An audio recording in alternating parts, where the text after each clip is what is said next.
லியோவின் அப்பா பெரிய குத்துச்சண்டை வீரர். அவர் உடற்பயிற்சி செய்யும்போது லியோவை அருகில் வைத்துக் கொண்டு உடற்பயிற்சி செய்வார். ஒரு நாள் லியோவின் அப்பாவுக்கும் ராக்கிக்கும் குத்துச்சண்டை நடந்தது.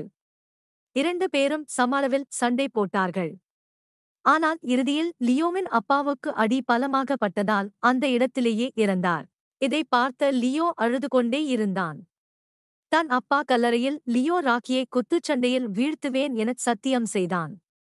இதனால் லியோ தன் உடம்பை அப்பா மாதிரி ஆக வேண்டும் என்று ஜிம்முக்கு போய் உடற்பயிற்சி செய்து கொண்டே இருந்தான்.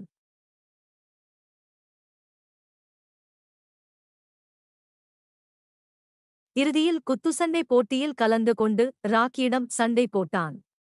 தன் கண்முன்னே அப்பா இறந்ததை மனதில் வைத்துக் கொண்டு ராக்கியை அடித்து வீழ்த்தினான்.